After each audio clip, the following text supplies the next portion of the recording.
கர்த்தருடைய பரிசுத்த நாமத்திற்கு மகிமை உண்டாகட்டும். இந்த நல்ல நாளிலும் ஜாய் குட் நியூஸ் டிவி மூலமாக உங்களை சந்திப்பதிலே நான் மிக்க மகிழ்ச்சி அடைகிறேன்.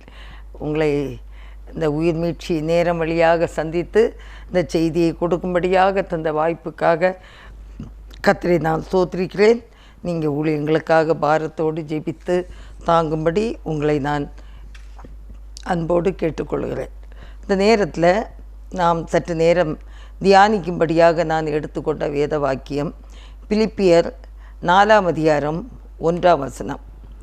ஆதலால் எனக்கு பிரியமும் வாஞ்சையுமான சகோதரரே, எனக்கு சந்தோஷமும் கிரீடமுமானவர்களே, பிரியமானவர்களே, இந்தபடியே கர்த்தருக்குள் நிலைத்திருங்கள். அல்லேலூயா. கர்த்தருக்குள் நிலைத்திருங்கள். கர்த்தருக்குள் நிலைத்திருக்கணும். இந்த கடைசி நாட்களில் சத்ருவாகிய பிசாசானவன் யாரை விழுங்கலாம் என்று சுற்றி அவன் வகை தேடுகிறான். இன்னும் பல இடங்களிலே வஞ்சிக்கிறவர்கள், வஞ்சிக்கிற ஆவிகள், கள்ள தீர்க்க தரிசனம், இதுக்கெல்லாம் நம்ம எச்சரிக்கையாக இருந்து கர்த்தரில் நிலைத்திருக்கணும். கர்த்தரில் நிலைத்திருக்கணும்னா ஒவ்வொரு தனி மனிதனும் வேதத்தை வாசித்து தியானித்து தேவனுடைய சமூகத்தில் ஜெபிக்கணும். ஆண்டவருடைய சமூகத்தில் காத்திருந்து ஜெபிக்கணும். ஜெபிக்கும்போது ஆண்டவர் ஜெயத்தை தருகிறார். இனி வஞ்சிக்கிற உலகம், இதில் நம்ம யாருமே சீர்கட்டு போய் விடாதபடி இருக்கணும். அதற்காக நம்ம ஆண்டவருடைய சமூகத்தில் தான் காத்திருந்து ஜெபிக்கணும். கர்த்தர் கைவிட மாட்டார். விசுவாசத்தோடு நம்ம கேட்க வேண்டும். விசுவாசம் இல்லாமல் கர்த்தரிடத்தில் பிரியமாக இருக்கிறது கூடாத காரியம் என்று வேதத்திலே நாம் பார்க்கிறோம். ஆகையினால எதை கேட்டாலும் கர்த்தரிடத்தில் எப்படி இருக்கணும்? விசுவாசத்தோடு நாம் கேட்க வேண்டும் என்று பார்க்கிறோம்.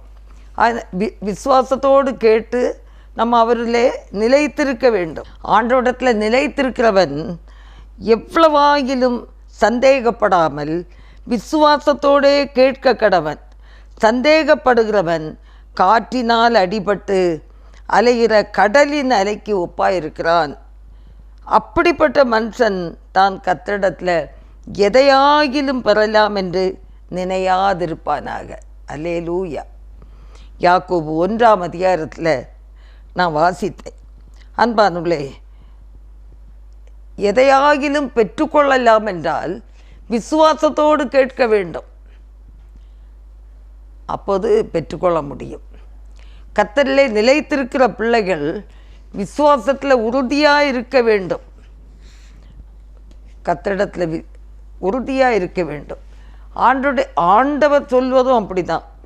என்னில் நிலைத்திருங்கள், நானும் உங்களில் நிலைத்திருப்பேன். கொடியானது திராட்சை செடியில் நிலைத்திராவிட்டால் அது தானாக கனி கொடுக்க மாட்டாது. ஆகையினால நீங்களும் என்னில் நிலைத்திராவிட்டால் கனி கொடுக்க மாட்டீர்கள். ஆகையினால கர்த்தரிடத்தில் நிலைத்திருந்து நம்ம கனி கொடுக்கிற பிள்ளைகளாக இருக்க வேண்டும். ஒரு செடி, அந்த செடியானது வேரோடு இணைந்திருக்க வேண்டும். ஒரு கொடி செடியோடு நிலைத்திருக்க வேண்டும். அப்போ தான் அந்த செடிகளை பார்க்கும்போது அழகாகவும் இருக்கும், ஏற்ற காலங்களில் கனி கொடுக்கிற செடிகளாய் காண முடியும். கர்த்தரிடத்தில் நிலைத்திருக்கணும்.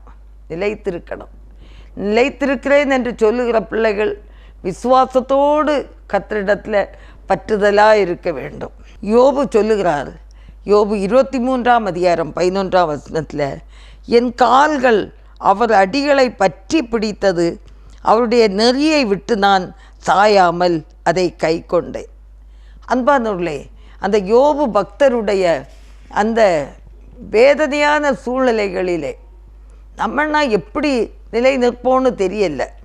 அவர் சொல்கிறாரு, இவ்வளோ கஷ்டம், தனக்கு அருமையான 10 பிள்ளைகளையும் இழந்து, அவங்களுடைய இல்லங்களையும் இழந்து, அவங்களுடைய நிலங்கள், ஆடு மாடுகள், ஒட்டகங்கள் எல்லாம் இழந்து ஒன்றுமில்லாமல் தன்னுடைய சரீரத்தில் உள்ள சுகத்தையும் இழந்து, அந்த நேரத்தில் தன் மனைவியுடைய அன்பையும் இழந்து, நண்பர்களால் பரியாசமும் பயங்கரமான சூழ்நிலையில் இருக்கிற அந்த சூழ்நிலையில் யோபு சொல்கிறாரு, என் கால்கள் அவர் அடிகளை பற்றி பிடித்தது, அவருடைய நெறியை விட்டு நான் சாயாமல் அதை கை கொண்டேன் என்று சொல்லுகிறார். அன்பானவர்களே, ஒவ்வொரு தனிப்பட்ட மனுஷனும் வசனத்தை கடைபிடிக்க வேண்டும். அந்த வேத வசனத்தின்படி நடக்க வேண்டும். அதை கர்த்தர் விரும்புகிறார். ஆகையினால ஆண்டவருக்கு கீழ்ப்படிய வேண்டும். வசனத்தை கேட்கிறது மாத்திரமல்ல, அந்த வசனத்தின்படி நடக்கிற பிள்ளைகளாய் காணப்பட வேண்டும். யாக்கோபு 1:22 அல்லாமலும் நீங்கள் உங்களை வஞ்சியாதபடிக்கு திருவசனத்தை கேட்கிறவர்களாய் மாத்திரமல்ல, அதன்படி செய்கிறவர்களாயும் இருங்கள் என்று சொல்லுகிறார். இன்னைக்கு நிறைய பேர் திருவசனத்தை கேட்குறாங்க, ஆனால் அதன்படி செய்கிறோமா? வேத வசனத்தில் நடக்கிறோமா? கர்த்தரில் நிலைத்திருங்கள் என்று சொன்னால் எப்படி நிலைத்திருக்க முடியும் சொல்லுங்க? வேத வசனத்தை வாசித்து தியானித்து ஜெபிக்காத ஒரு பிள்ளை தேவனோடு உள்ள உறவில் செம்மையாக இருப்பார்கள் என்று சொல்ல முடியாது. ஒரு விளக்கு இருக்குது, மண்ணெண்ணெய் விளக்கு இருக்குது, அதில் மண்ணெண்ணெய் விடணும். ஒரு திரி கொஞ்சம் கட்டையாக வச்சு அந்த எண்ணெய்க்கு கூட படாமல் இருந்துன்னா அது எரியுமா? எரியாது. அந்த திரி நீளமாக இருந்து அது வெளியேயும் தெரியணும், அந்த எண்ணெய்க்குள்ளே அது முங்கி இருக்கணும். அப்போ தான் எரித்தாலும் அந்த விளக்கு பிரகாசத்தை கொடுக்கும். இத்தனோண்டு கட்டை திரிய வச்சா எப்படி? அந்த எண்ணெயோட ஒட்டி கொண்டு இருக்க வேண்டும், எண்ணெயில் மூழ்கி இருக்க வேண்டும். அதோடு அப்படி தான் ஆண்டவரோடு நிலைத்திருக்கிறேன்னு சொல்கிற பிள்ளைங்க வேதத்தை வாசித்து தியானித்து நம்ம ஜெபிக்க வேண்டும். ஆண்டவருக்கு நமக்கும் உள்ள உறவு சரியாக இருக்க வேண்டும். தேவனோடு உள்ள ஐக்கியம் சரியாக இருந்தால் தான் நம்ம பிரகாசிக்க முடியும், இல்லைன்னா நம்ம கனி கொடுக்க முடியும். செடியானது வேரோடு பற்றி இருக்க வேண்டும், கொடியானது செடியோடு பற்றி இருக்க வேண்டும். அப்படி அந்த உறவு சரியாக இருந்தால் மட்டும்தான் அந்த செடியில் கனியை காண முடியும். இந்த மாதிரி தாவீது ராஜா என்ன சொல்கிறார் என்றால், சங்கீதம் 37:28 கர்த்தர் நியாயத்தை விரும்புகிறவர், அவர் தமது பரிசுத்தவான்களை கைவிடுகிறதில்லை, அவர்கள் என்றைக்கும் காக்கப்படுவார்கள், துன்மார்களுடைய சந்ததியோ அழியும் என்றிருக்கிறது. அன்பானவர்களே, தேவனுடைய பிள்ளைகளை, தேவனை நேசிக்கிற பிள்ளைகளை, தேவனில் கர்த்தரில் நிலைத்திருக்கிற பிள்ளைகள் என்றைக்கும் காக்கப்படுவார்களாக. அவர் நியாயத்தை விரும்புகிறவர், தமது பரிசுத்தவான்களை கைவிடவே மாட்டார். ஆண்டவரை நேசிக்கிறீங்களா? நீதி நியாயம் செய்கிறவர் ஒவ்வொரு பிள்ளைகளும் பரிசுத்தவான்கள் தான். ஆண்டவருக்கு பிரியமாக இருக்கிறவங்க, தேவனோடு ஒப்புரவாகி தேவ சத்தத்துக்கு கீழ்ப்படிந்து வாழுகிற ஒவ்வொரு பிள்ளைகளும் பரிசுத்தவான்கள் தான். அவங்கள தேவன் என்றைக்கும் கைவிடுகிறதே இல்லை. அவர் காத்து நடத்துகிற தேவனாக இருக்கிறார். சங்கீதம் 121 பார்க்கும்போது, கர்த்தர் உன்னை எல்லா தீங்குக்கும் விலக்கி காப்பார், அவர் உன் ஆத்துமாவை காப்பார். ஆத்துமா விலையேற பெற்றது. எல்லா தீங்குக்கும் தீமைக்கும் கஷ்டங்களுக்கும் பிரச்சனைகளுக்கும் சஞ்சலங்களுக்கும் அவர் விலைக்கு காக்கிற தேவன் மாத்திரமல்ல, அவர் உன் ஆத்துமாவை காப்பார். ஏன்னா ஆத்துமா தான் விலையேற பெற்றது. அந்த விலையேற பெற்ற ஆத்துமா முடிவு பரியந்தம் கர்த்தரில் நிலைத்திருக்கணும். கர்த்தரில் நிலைத்திருந்தால் தான் அவரோடு கூட ஆளுகை செய்ய முடியும். ஆகையினால நம்ம எல்லா காரியங்களிலும் ஜாக்கிரதையாக நாம் இருக்க வேண்டும். அதற்கு நமக்கு அந்த விசுவாசம் நமக்கு இருக்க வேண்டும். எபிரேயர் 10ஆம் அதிகாரம் 38-39 விசுவாசத்தினால் நீதிமான் பிழைப்பான், பின்வாங்கி போவானானால் அவன் மேல் என் ஆத்மா பிரியமாயிராது. நாமோ கெட்டுப்போக பின்வாங்கிறவர்களாக இராமல் ஆத்மா ஈடேற விசுவாசிக்கிறவர்களாக இருக்கிறோம் என்று பார்க்கிறோம்.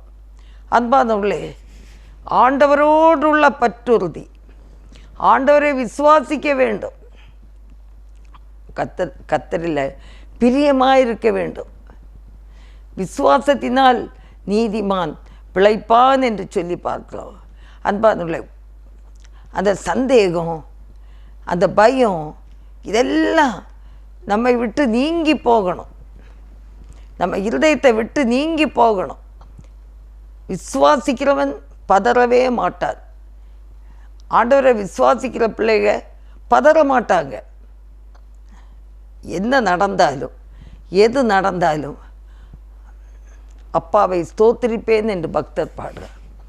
ஆண்டவரை துதித்து ஸ்தோத்திரித்து அவரிலே அன்பு கூர்ந்து அவரிலே நிலைத்திருக்கிற பிள்ளைகளை கர்த்தர் ஒரு நாளும் கைவிடவே மாட்டார். அவர் ஆசீர்வதிக்கிற தேவனாக இருக்கிறார். அல்லேலூயா. எல்லா சூழ்நிலையிலும் ஆண்டவரை நோக்கி பார்க்க வேண்டும். ஒரு பாடல் நான் அடிக்கடி பாடுவேன். இன்ப துன்ப நேரத்திலும் உன் அன்புள்ள இயேசுவை பார். எந்த நேரமா இன்பமானாலும் துன்பமானாலும் அன்புள்ள இயேசுவை என்ன செய்யணுமா? நோக்கி பார்க்கணும். அவர் நம்மை கரம் பிடித்து நடத்துகிற தேவன். இன்ப துன்ப நேரத்தில் தாவீது ராஜா சொல்லும்போது, கர்த்தரை நான் எக்காலத்திலும் ஸ்தோத்திரிப்பேன், அவர் துதி எப்போது என் வாயில் இருக்கும். விசுவாசத்தினாலே நீதிமான் பிழைப்பான், பின்வாங்கி போவானானால் அவன் மேல் என் ஆத்மா பிரியமாயிராது என்று கர்த்தர் சொல்லுகிறார். ஆகையினால நம்ம பின்வாங்கிறவர்களாக இருக்கக்கூடாது, கெட்டு போகிறவர்களாக இருக்கக்கூடாது. நம்முடைய ஆத்மா ஈடேற நாம் அவரோடு இணைந்தவர்களாக இருக்க வேண்டும்.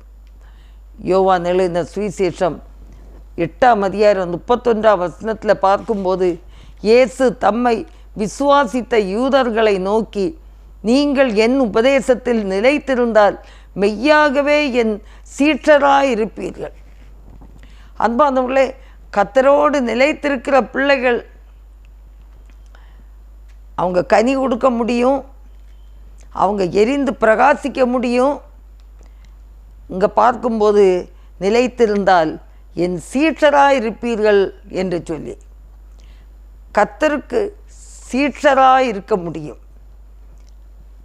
அவரை விசுவாசிக்கிற பிள்ளைகள் முடிவு பரியந்தம் நிலைத்திருக்கிற பிள்ளைகளுக்கு நித்திய ஜீவனை கொடுக்கிறவராக இருக்கிறார். முடிவு பரியந்த நிலைத்திருக்கிறவன் ரட்சிக்கப்படுகிறவனாக இருக்கிறான். ஆகையினால் அன்பானவர்களே, நாம் ஆண்டவருக்குள்ள நிலைத்திருக்கணும். என்ன சூழ்நிலைகள் வந்தாலும், என்ன கஷ்டங்கள் பிரச்சனைகள் வந்தாலும் அவரிலே நாம் நிலைத்திருந்து ஆசீர்வதிக்கப்பட்ட பிள்ளைகளாக நாம் காணப்பட வேண்டும். நிலைத்திருக்கிறவைகள் எவைகள் என்று நாம் பார்க்கும்போது, அந்த நிலைத்திருக்கிறவைகளை நாம் வாஞ்சித்து நேசித்து ஆண்டோட்டத்தில் கேட்டு நாம் பெற்றுக்கொள்ள வேண்டும். அது மட்டும் இல்லை, 1 கொரிந்தியர் 16ஆம் அதிகாரம் 13ஆம் வசனத்தில் பார்க்கும்போது, விழித்திருங்கள், விசுவாசத்தில் நிலைத்திருங்கள் என்று பார்க்கிறோம். விழித்திருங்கள், விசுவாசத்தில் நிலைத்திருங்கள். அன்பானவர்களே, ஆண்டவரை விசுவாசிக்கிற பிள்ளைகள், நாங்கள் வட இந்தியாவில் ஊழியம் செய்யும்போது கவன் என்ற கிராமத்துக்கு நாங்கள் கடந்து போனோம். அங்கே போகும்போது முதல் விசுவாசி ஒரு சகோதரன் எங்களையும் ஏற்றுக்கொண்டு வேத வசனங்களையும் ஏற்றுக்கொண்டார். குடிவெறியிலிருந்து விடுதலை பெற்றார். தன்னுடைய வீட்டின் முன் பகுதியில் உள்ள ஒரு பெரிய பிளாட்டை அப்படியே ஆலயம் கட்டுவதற்கும் தந்தார். குடும்பமாக ஞானஸ்நானம் பெற்று கர்த்தருக்குள்ளே நிலைத்திருந்தார். அவர் மூலமாக அந்த கவன் கிராமத்தில் ஏராளமான ஜனங்கள் இயேசு கிறிஸ்துவை சொந்த இரட்சகராக ஏற்றுக்கொண்டு குடி வெறி பயங்கரமான பாவங்களிலிருந்து விடுதலை பெற்று ஞானஸ்தானத்தின் மூலமாக திருச்சபைகளிலே இணைக்கப்பட்டார்கள். காலங்கள் போனது. அதற்கு பிறகு அந்த சகோதரன் முதல் விசுவாசி, ஆலயத்துக்கு இடம் தந்தவர், வாழ்க்கையில் என்ன நடந்துன்னு தெரியல, நிலைத்திருந்தவர் பின்வாங்கி போனார். பின்வாங்கி போய் ஆலயத்துக்கு வருவதை விட்டார். திரும்பவும் குடிக்க ஆரம்பித்தார். திரும்பவும் குடித்து வெறித்து ஒரு நாளிலே தன் தலை மேலே தானே மண்ணெண்ணெயை தூக்கி ஊற்றி எரிச்சிட்டார். அப்படியே எரியுது. பிறகு ஜனங்களெல்லாம் கூடி அந்த நெருப்பை அணைச்சி ஹாஸ்பிட்டலில் கொண்டு படுக்க வச்சாங்க. நாங்களும் போயிருந்தோம். ரொம்ப பரிதாபமாக இருந்து, முன் நிலைமையை விட பின் நிலைமை. இந்த காதெல்லாம் வெந்து சுருண்டுட்டு, மூக்கு, இந்த கண்ணு புருவம் எல்லாம் அப்படியே, இந்த உதடெல்லாம் அப்படியே எரிஞ்சு அப்படியே கொஞ்சம் அப்படியே மலர்ந்துட்டு, அப்படி பார்க்கவே அவ்வளோ அழகாக இருக்கிற ஒரு சகோதரன் அவ்வளோ பயங்கரமாக இருந்தார். கை கால் எல்லாம் எரியாத இடமே இல்லை. ஆத்மா மட்டும், இருதயம் மட்டும் உயிரோடு இருக்குது. ஏசப்பா என்னை மன்னிப்பாரான்னு கேட்டார். அந்த வாயை திறந்து ஏசப்பா என்னை மன்னிப்பாரான்னு கேட்டார். அன்பானவர்களே, மன்னிப்பாருன்னு சொன்னோம், மன்னிப்பாருன்னு சொன்னோம். அழகாக இருப்பார், நல்ல கலராக வேற இருப்பார், நல்ல அழகாக பாடுவார். பாருங்க, சரீரத்தின் பல உறுப்புகள், காதெல்லாம் அப்படியே மடங்கிட்டு அப்படியெல்லாம் இருந்தாலும் ஆண்டவர் திரும்பவும் ஜீவனை தந்து, திரும்பவும் உயிர் பெற்று, திரும்பவும் ஆலயத்துக்கு வந்து அவர் அமர ஆரம்பித்தார். செய்திகளை கேட்க ஆரம்பித்தார். ஆனால் அவரால் பழையது போல பாடவும் முடியாது. தலையில் கர்ச்சீப் தான் கட்டி இருந்திருக்கணும். அந்த மாதிரி ஆனாலும் திரும்பவும் உயிர் பெற்று பலப்பட்டு வந்து விட்டார். ஏன்னா ரெண்டு கால் உடையவனாய் நித்திய நரகத்துக்கு போகிறத பார்க்கிலும் ஒத்தை கால் உடையவனாய், ரெண்டு கண்களோடு நரகத்துக்கு போகிறத பார்க்கிலும் ஒற்றை கண்ணனாய் பரலோக ராஜ்யத்துக்கு போகிறது பெரிய சந்தோஷம். இந்த நேரத்தில், இந்த சூழ்நிலையில் ஆண்டவர் திரும்பவுமாக அந்த சகோதரனை ரட்சித்து கர்த்தரிலே நிலைத்து நிற்க வைத்தார். அல்லேலூயா. அன்பானவர்களே, ஆனால் முன்னிலைமை அந்த உறுப்புகள் எல்லாம் வித்தியாசமாயிற்று. அன்பானவர்களே, ஆனாலும் கர்த்தர் நல்லவர். அந்த ஆத்துமாவை அவர் காத்து கொண்டார். ஆண்டவர் சீக்கிரமாய் இதோ நான் வருகிறேன் என்று சொல்லுகிறார். வெளிப்படுத்தல் 3ஆம் அதிகாரம் 11ஆம் வசனத்தில், இதோ சீக்கிரமாய் வருகிறேன், ஒருவனும் உன் கிரீடத்தை எடுத்து கொள்ளாதபடிக்கு உனக்குள்ளதை பற்றி கொண்டிரு.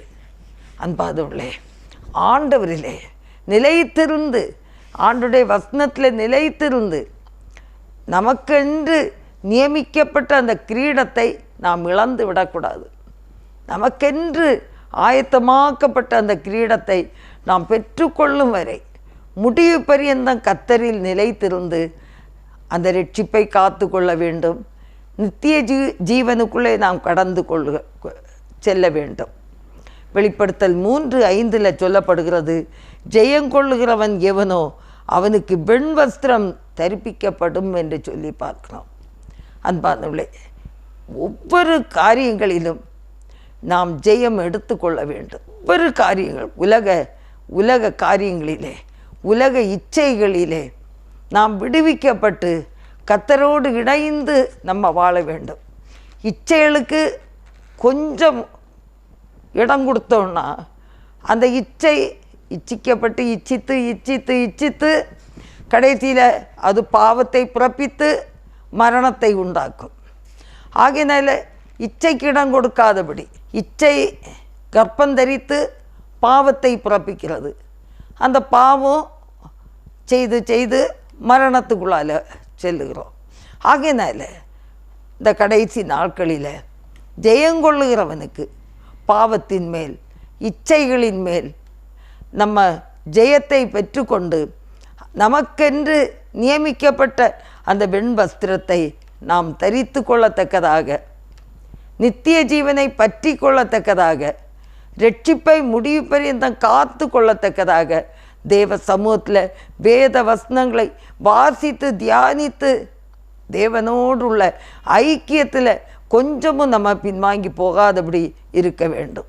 கர்த்ததாமே இந்த பாதையிலே நடக்க கர்த்தர் உதவி செய்வராக. கண்களை மூடி ஜெபிப்போம். எங்கள் அன்பின் ஆண்டவரே, எங்களை உமது கரங்களிலே தாழ்த்தி தருகிறோம். ஒவ்வொரு பேருக்கும் ஆண்டவர் உதவி செய்வீராக. அதிசயங்களை காண செய்வீராக. அற்புதங்களை காண செய்வீராக. ஆண்டவரே, கர்த்தரிலே நிலைத்திருக்கக்கூடிய பாக்கியத்தை செய்வீராக. உலகம் ஆண்டவரே பல சூழ்நிலைகளிலே ஆண்டவரை இழுத்தாலும் ஆண்டவரே அதில் உலகத்தாரால் கரைப்பட்டு போய் விடாதபடிக்கும் ஆண்டவரே மண்ணோடு ஒட்டி கொண்டு ஆண்டவரை பின்வாங்கி போய் விடாதபடிக்கும் உயிர்ப்பிக்கப்பட்டவர்களாக தேவனோடு ஆண்டவரே இணைந்திருக்கிற பிள்ளைகளாய், கனி கொடுக்கிற பிள்ளைகளாய், பிரகாசிக்கிற பிள்ளைகளாய் ஆண்டவரே வாழத்தக்கதாக கர்த்தர் உதவி செய்ய வேண்டும் என்று நாங்கள் ஜெபிக்கிறோம். கர்த்தாவே ஆண்டவரே, கர்த்தரோடு இணைந்து கர்த்தருடைய சீற்றனாய் மாறி கர்த்தருக்கென்று பணி செய்யக்கூடிய பிள்ளைகளாகவும் கர்த்தர் உதவி செய்ய வேண்டுமாய் ஜெபிக்கிறோம். எங்களை தாழ்த்தி ஒப்பு கொடுக்கிறோம். பொறுப்படுத்து கொள்ளுங்க. இயேசு கிறிஸ்துவின் நல்ல நாமத்தில் ஜெபங்கேளும் பிதாவே. ஆமேன், ஆமேன். கர்த்தர் தாமே உங்களை ஆசீர்வதிப்பாராக. ஆமேன்.